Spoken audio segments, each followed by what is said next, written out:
ओम शांति। 14 दिसंबर 2021 आज के बाबा की साकार महावाक्य। बाबा कहते, मीठे बच्चे, तुम अभी सच्चे सच्चे सत्संग में बैठे हो। तुम्हें सचखंड में जाने का मार्ग कौन बतला रहे हैं? सत्य बाप शिव बाबा बतला रहे हैं। प्रश्न है, किस निश्चय के आधार पर पावन बनने की ताकत स्वतः आती है?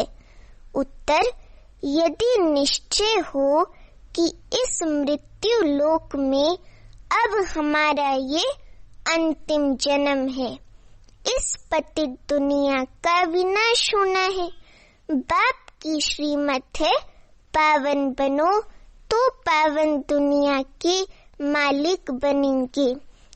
तभी हम स्वर्ग के मालिक बनेंगे। इस बात के निश्चय से पावन बनने की ताकत स्वतः आती है। गीत है, आखिर वो दिन आया आज, वो दिन आया आज, जिस दिन का रास्ता तकता था। आखिर वो दिन आया आज, आखिर वो दिन आया आज, वो दिन आया आज। ओम शांति। मीठे मीठे रूहानी बच्चों ने गीत सुना। ये गीत तुम्हारे लिए हीरे जैसा है, क्योंकि हम जिस दिन का रास्ता देख रहे थे कि हमको भगवान मिलेगा, तो भगवान मिल गया है, इसलिए ये गीत हमारे लिए हीरे जैसा है। और जिन्होंने बनाया है उन्हों के लिए कौड़ी जैसा है। वे तो जैसे तोते मुआफिक गाते हैं, अर्थ कुछ भी जानते नहीं है। तुम अर्थ समझते हो। अब वह दिन आया है जबकि कलयुग बदल सतयुग या पतित दुनिया बदल पावन दुनिया होनी है। मनुष्य पुकारते भी हैं कि हे पतित पावन आओ। पावन दुनिया में बाबा कहते कोई पुकारेंगे नहीं। तुम इस गीत के अर्थ को अच्छी तरह जानते हो, वो लोग नहीं जानते। तुम जानते हो भक्ति कल्ट आधा कल्प चलता है। जब से रावण का राज्य शुरू होता है द्वापर युग से, तब से भक्ति शुरू हो जाती है। सीढ़ी उतरनी पड़ती है, उतरती कला की सीढ़ी उतरनी पड़ती है। ये राज बच्चों की बुद्धि में बैठा हुआ है। अब तुम जानते हो भारतवासी जो 16 कला संपूर्ण थे, वही 14 कला बने हैं त्रेता युग में। जरूर 16 कला जो बनी होंगी वही 14 कला बनेंगे ना, नहीं तो कौन बनेंगे? कोई और थोड़ी बनेगा। तुम 16 कला थे, अब फिर बन रहे हो, फिर कलाएं घटती जाएंगी। दुनिया की भी कला घटती है। मकान जो पहले सतो प्रधान थे, वे तो तमो प्रधान जरूर होना है। तुम जानते हो, क्या जानते हो? सतो प्रधान दुनिया सतयुग को, तमो प्रधान दुनिया कलयुग को कहा जाता है। सतो प्रधान वाली ही तमो प्रधान बने हैं, क्योंकि 84 जन्म लेने पड़ते हैं। दुनिया नई सो पुरानी जरूर होती है, इसलिए चाहते भी हैं नई दुनिया नया राज्य हो। नई दुनिया में किसका राज्य था? लक्ष्मी नारायण का राज्य था। ये भी कोई को पता नहीं है। तुमको इस सत्संग से सब कुछ पता पड़ता है। सत्संग अर्थात क्या? सत्य का संग। सत्य बाप है शिव बाबा, वो आकर हमको सत्य गीता ज्ञान सुनाता है। तो जब हमें सत्य का संग, सत्यम शिवम सुंदरम कहते ना शिव बाबा को, तो जब हमें संगम युग पर सत्य का संग का रंग लगता है, तो हम लक्ष्मी नारायण देवी देवता बन जाते हैं। तो अभी हम सच्चे सच्चे सत्संग में आए हैं। तुमको इस सत्संग से सब कुछ पता पड़ता है।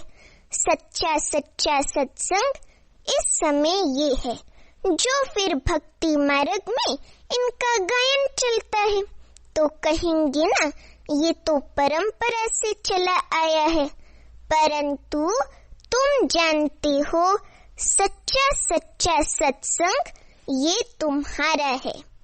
बाकी जो भी हैं वे सब है झूठ संग, वे वास्तव में सत्संग है ही नहीं। उनसे तो गिरना ही होता है, उनसे तो गिरती कलाई होती है ना, उनसे कोई चढ़ती कला थोड़ी होती है। ये सत्संग का सबसे बड़ा त्योहार है। एक सत बाप के साथ संग होता है, बाकी और कोई भी सत बोलते नहीं, क्योंकि ये दुनिया ही झूठ खंड है। ये है ही झूठ खंड। कहते हैं ना झूठी माया झूठी काया झूठा सब संसार। पहले झूठ ईश्वर के लिए कह देते हैं कि वह सर्वव्यापी है, जबकि ईश्वर सर्वव्यापी नहीं है, फिर भी झूठ कहते। अल्फ कोई झूठ बना दिया, अल्फ अर्थात अल्लाह शिव बाबा कोई झूठ बना दिया है, सर्वव्यापी कह दिया है। तो तुम्हें पहले परिचय देना है बाप का, वे तो उल्टा परिचय दे देते हैं। झूठ तो झूठ, बाबा कहते सच की रत्ती भी नहीं। ये ज्ञान की बातें हैं। ऐसे नहीं कि पानी को पानी कहना झूठ है, नहीं, ये है ज्ञान और अज्ञान की बात। ज्ञान एक ही ज्ञान सागर बाप देते हैं, शिव बाबा, जिस ज्ञान को रूहानी ज्ञान कहा जाता है। सतयुग में झूठ होता नहीं। रावण आकर सच खंड को झूठ खंड बना देते हैं, है ना। द्वापर युग से रावण आकर सच खंड को झूठ खंड बना देते हैं। बाप कहते हैं मैं कोई सर्वव्यापी थोड़ी हूँ, सच तो मैं ही बताता हूँ। मैं आकर सत मार्ग अर्थात सच खंड में जाने का मार्ग बताता हूँ। बाबा ही तो हमें मार्ग बताते हैं ना सतयुग में जाने का, और हमें इस लायक बनाता है कि जो हम बाबा की मददगार बन सके स्वर्ग की स्थापना में, समझे। बाबा वही कहते मैं आकर सत मार्ग अर्थात सच खंड में जाने का मार्ग बताता हूँ।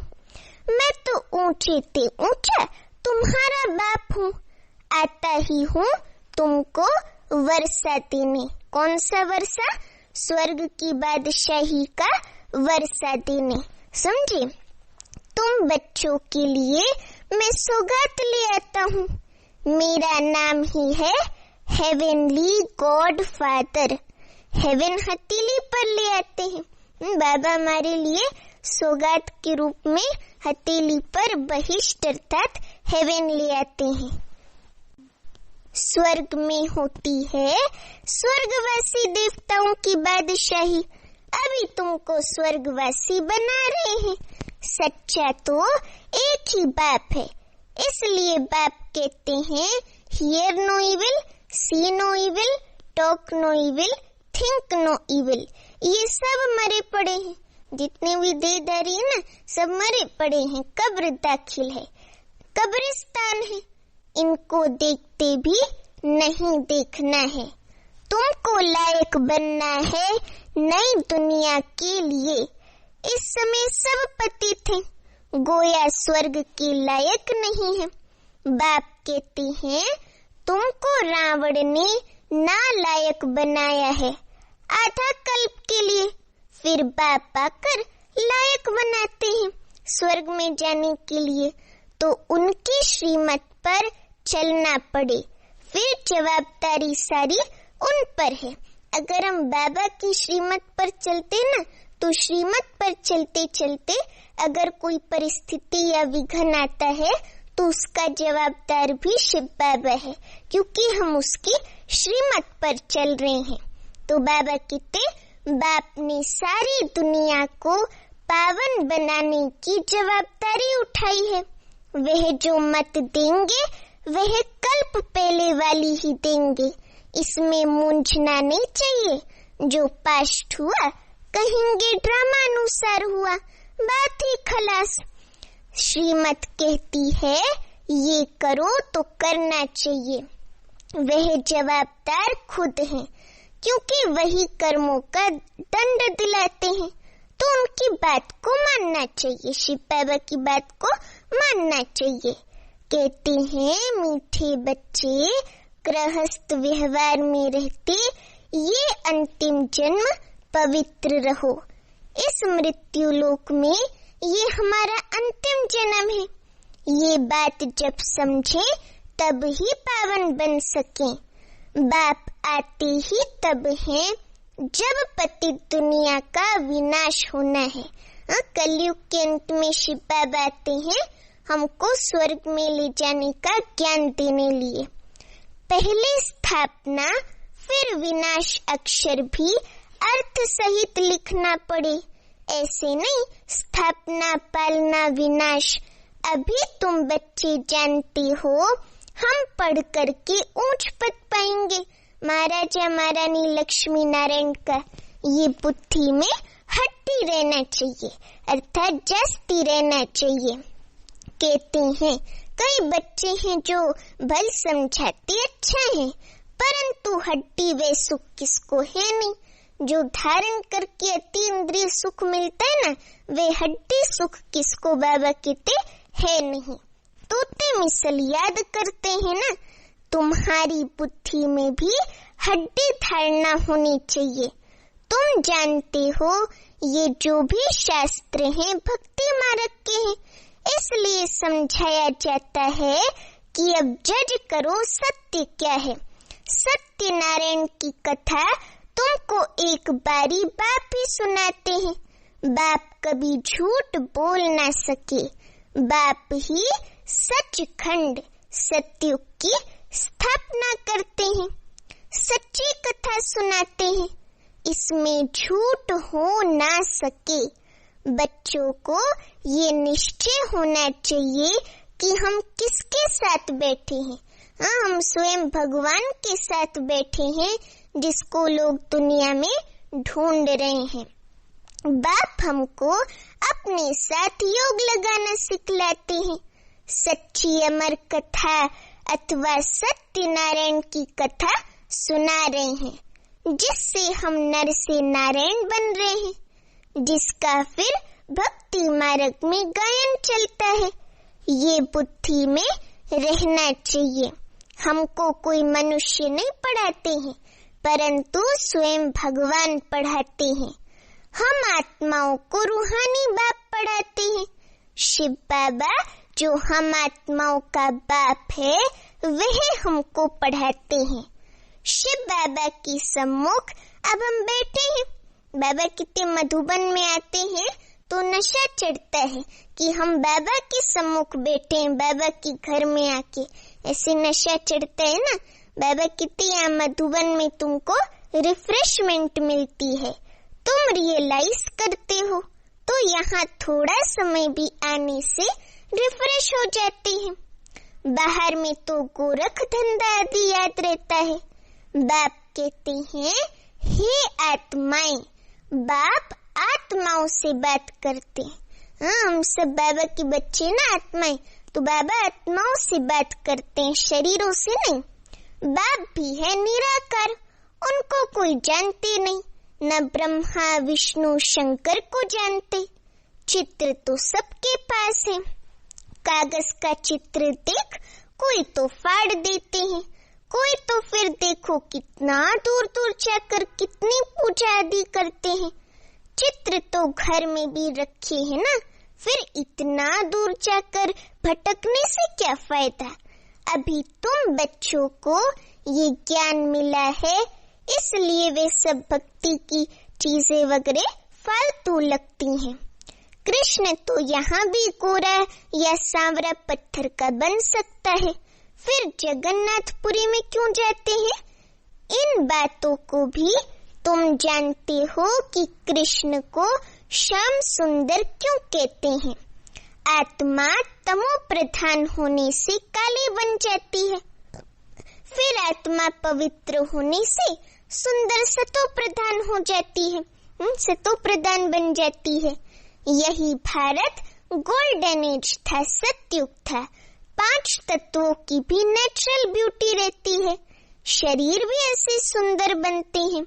अभी तत्व भी तमो प्रधान होने के कारण शरीर भी ऐसे सांवरे, कोई टेढ़ा, कोई लूला, लंगड़ा आदि बनते रहते हैं। इनको कहा जाता है नरक, इस कलयुग की दुनिया को। ये तो माया का पॉम्प है। विलायत में बत्तियां ऐसी हैं जो रोशनी होती है, बत्तियां नहीं दिखाई पड़ती हैं। फॉरेन में ऐसी भी लाइट्स रहती हैं, वहां भी ऐसे रोशनी होती है ना। बाबा कितने विमान आदि तो वहां भी होते हैं। साइंस घमंडी भी यहाँ आएंगे, फिर वहां भी ये एरोप्लेन आदि सब बनेंगे। तुम जितना नजदीक आते जाएंगे तो तुमको सब साक्षात्कार होगा। बिजली के कारीगर आदि ये सब आकर नॉलेज लेंगे। थोड़ी भी नॉलेज लिए तो बाबा कितने प्रजा में आएंगे। हुनर साथ ले जाते हैं तो अंतमति सुगति हो जाएगी। हाँ, तुम्हारे मुआफिक कर्मातीत अवस्था को तो नहीं पाएंगे, बाकी आत्मा हुनर तो ले जाएगी ना। टेलीविजन आदि पर दूर बैठे देखते रहेंगे। दिन प्रतिदिन मुसाफिरी करना मुश्किल हो जाएगी। दुनिया में क्या क्या इन्वेंशन कर चीजें निकालते हैं। नेचुरल कैलेमिटीज में भी इतने मरते हैं। फ्लड आदि भी होंगे, बाबा कितने बाढ़ आदि, फ्लड आदि भी होंगी। समुद्र भी उछल खाएगा अंत समय में। समुद्र को भी सुखाया है ना। बॉम्बे जो शहर बना है, उस शहर को बनाने के लिए समुद्र को सुखाया है। तो बाबा कहते कि समुद्र को भी सुखाया है ना। अभी तुम बच्चे जानते हो इस दुनिया में क्या क्या है, फिर नई दुनिया में क्या क्या होगा। सिर्फ भारत खंड ही होगा, सो भी छोटा होगा। बाकी सब चले जाएंगे परम धाम में। बाकी टाइम कितना बचा है, ये कुछ भी नहीं होगा। ये साइंस के जितने साधन कलयुग में जो भी चीजें हैं वो सतयुग में कुछ भी नहीं होंगी। तुम अपनी राजधानी सतयुग की स्थापना कर रहे हो। तुम्हारे लिए पुरानी दुनिया के विनाश की पहले से ही नोंद है। इस छीछी दुनिया में तुम बाकी थोड़े रोज हो, अर्थात थोड़े दिन ही बाकी हैं। फिर नई दुनिया की स्थापना होगी, फिर अपनी नई दुनिया में चले जाएंगे। ये सिर्फ तुम याद करते रहो तो वे खुशी में रहेंगे। तुम्हारी बुद्धि में है ये सब खलास होने का है। ये सब इतने खंड रहेंगे नहीं। प्राचीन भारत खंड ही रहेगा। भल गृहस्थ व्यवहार में रहें, काम आदि करते रहो। बुद्धि में एक शिव बाबा की याद रहे। तुमको ये मनुष्य से देवता बनने का कोर्स उठाना है। गृहस्थ व्यवहार में रहते, नौकरी करते बाप को और चक्र अर्थात स्वदर्शन चक्र स्वर्ग के वर्षे को याद करते रहना है। ठीक है, एकांत में बैठकर विचार सागर मंथन करो। कुदरती आपदाएं आएंगी अर्थात नेचुरल कैलेमिटीज आएंगी, जिससे सारी दुनिया खत्म हो जाएगी। सतयुग में बहुत थोड़े मनुष्य रहते हैं, 9 लाख मनुष्य रहते हैं। वहाँ कैनाल शादी की दरकार नहीं। यहाँ तो कितने कैनाल्स खोदते हैं। नदियाँ तो अनादि हैं अर्थात अनेक है। सतयुग में जमुना का कंठा होगा, वहाँ सब मीठे पानी के ऊपर महल होंगे। बाबा में सतयुग की स्मृति दिलाते कि सतयुग में जमुना का कंठा होगा, वहाँ सब मीठे पानी के ऊपर महल होंगे। ये बॉम्बे होगे नहीं, इनको कोई नई बॉम्बे थोड़ी कहेंगे। तुम हर एक बच्चे को समझना है कि हम स्वर्ग के लिए राजाई स्थापन कर रहे हैं, फिर ये नरक रहेगा ही नहीं। रावणपुरी अर्थात रावण राज्य खत्म हो जाएगा। रामपुरी सत्य की दुनिया स्थापन हो जाएगी। तमो प्रधान पृथ्वी पर देवताएं पैर धर ना सके। जब चेंज होगी तब पांव धरेंगे। इसलिए लक्ष्मी को जब बुलाते हैं दिवाली पर तो सफाई आदि करते हैं, पुराना सामान हटाते हैं, सब कुछ नया खरीदते हैं, सफाई करते हैं, बहुत धूमधाम से लक्ष्मी को बुलाने का प्रयास करते हैं, दिवाली मनाते हैं। बाबा कहते लक्ष्मी का आह्वान करते हैं, चित्र रखते हैं, परंतु उनके ऑक्यूपेशन का, लक्ष्मी के ऑक्यूपेशन का किसको पता नहीं है। इसलिए आइडल प्रस्थि कहा जाता है। पत्थर की मूर्ति को भगवान कह देते हैं। बाबा हमें बता रहे हैं कि ऐसे पत्थर बुद्धि हैं, पत्थर की मूर्ति को भगवान कह देते हैं। इन सब बातों को तुम बच्चे अभी समझते हो, परमात्मा ही बैठ समझाते हैं। आत्मा आत्मा को समझा ना सके। आत्मा कैसे और क्या क्या पार्ट बजाती है वह भी तुम अभी समझा सकते हो।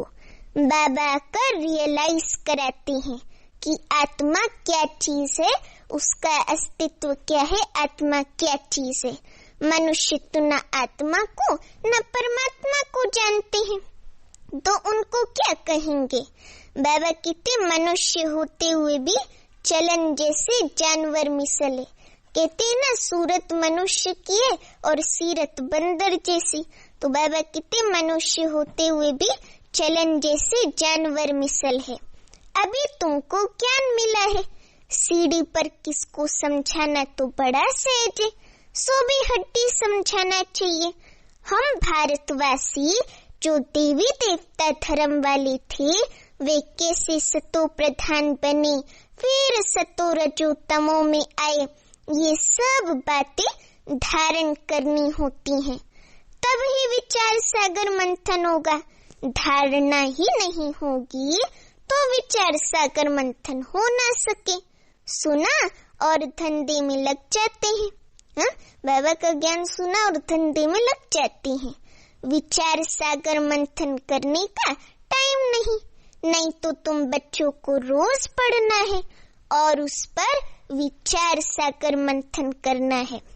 मुरली तो कहाँ भी मिल सकती है, विशाल बुद्धि होने से पॉइंट्स को समझ लेते हैं। बाबा रोज समझाते हैं, किसको समझाने के लिए पॉइंट्स तो बहुत है। गंगा पर भी तुम जाकर समझा सकते हो। गंगा तट जो है वहाँ पे भी बैठकर बाबा कहते तुम समझा सकते हो। सर्व का सदगति दाता बाबा है या पानी की गंगा, ऐसे उन्हों को समझा सकते हैं। तुम क्यों मुफ्त में पैसा बर्बाद करते हो। अगर गंगा स्नान से पावन बन सकते हैं तो गंगा पर बैठ जाओ, बाहर निकलते क्यों हो। गंगा के अंदर ही बैठ जाओ ना, फिर बाहर क्यों निकलते हो, है ना। तो बाबा कहते कि बाहर निकलते क्यों हो। बाप तो कहते हैं श्वासों श्वास मुझे याद करो, यही योग अग्नि है। योग अर्थात याद, समझानी तो बहुत है। बाबा समझानी तो बहुत देते ना, परंतु कोई सतो प्रधान बुद्धि है तो झट समझ जाते हैं। कोई रजो कोई तमो बुद्धि भी है। यहाँ क्लास में नंबर वार नहीं बिठाया जाता है, नहीं तो हार्ट फेल हो जाए। ड्रामा प्लान अनुसार किंगडम पूरी स्थापन हो रही है। फिर सत्युग में थोड़ी बाप पढ़ाएगा। बाप की पढ़ाई का एक ही समय है, संगम युग पर। फिर भक्ति मार्ग में झूठी बातें बनाते हैं। वंडर तो ये है जो पूरे 84 जन्म लेते हैं, उनका नाम गीता पर डाल दिया है। कृष्ण का नाम गीता पर डाल दिया है। और जो पुनर्जन्म रहित थे शिव बाबा, उनका नाम ही गुम कर दिया है। तो 100% झूठ हो गया ना। बच्चों को बहुतों का कल्याण करना है। तुम्हारा सब कुछ है गुप्त। यहाँ तुम ब्रह्मा कुमार कुमारियां अपने लिए स्वर्ग की सूर्यवंशी चंद्रवंशी राजधानी स्थापन कर रहे हो। ये भी किसकी बुद्धि में नहीं आएगा। तुम्हारे में भी भूल जाते हैं तो दूसरे फिर क्या जानेंगे। तुम ये नहीं भूलो तो सदैव खुशी में रहो, भूलने से ही गुटखा खाते हो। अच्छा, मीठे मीठे सीखे लते बच्चों प्रति माता पिता बाप दादा का याद प्यार और गुड मॉर्निंग। रूहानी बाप की रूहानी बच्चों को नमस्ते। अभी हम रूहानी बच्चों की रूहानी माता पिता बाप दादा को याद प्यार गुड मॉर्निंग और नमस्ते। अभी धारणा के लिए मुख्य सार। पहली पॉइंट, हड्डी जिगरी सुख का अनुभव करने के लिए बाप जो पढ़ाते हैं उसे बुद्धि में धारण करना है, विचार सागर मंथन करना है। दूसरी पॉइंट, इस कब्रिस्तान को देखते भी नहीं देखना है। Hear no evil, see no evil, talk no evil, think no evil. नई दुनिया के लायक बनना है।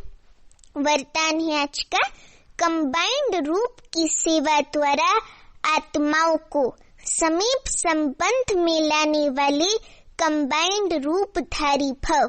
कंबाइंड रूप की सेवा द्वारा आत्माओं को समीप संबंध में लाने वाले कंबाइंड रूपधारी भव।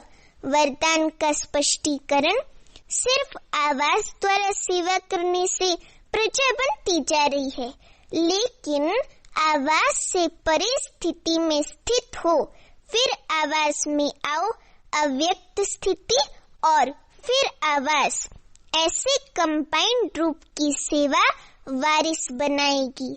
आवाज द्वारा प्रभावित हुई आत्माएं अनेक आवाज सुनने से आवागमन में आ जाती हैं, लेकिन कंबाइंड रूपधारी बन कंबाइंड रूप की सेवा करो तो उन पर किसी भी रूप का प्रभाव पड़ नहीं सकता। स्लोगन है, साधनों में बेहद की वैराग्य वृत्ति की साधना मर्ज होने न दो। साधनों में बेहद के वैराग्य वृत्ति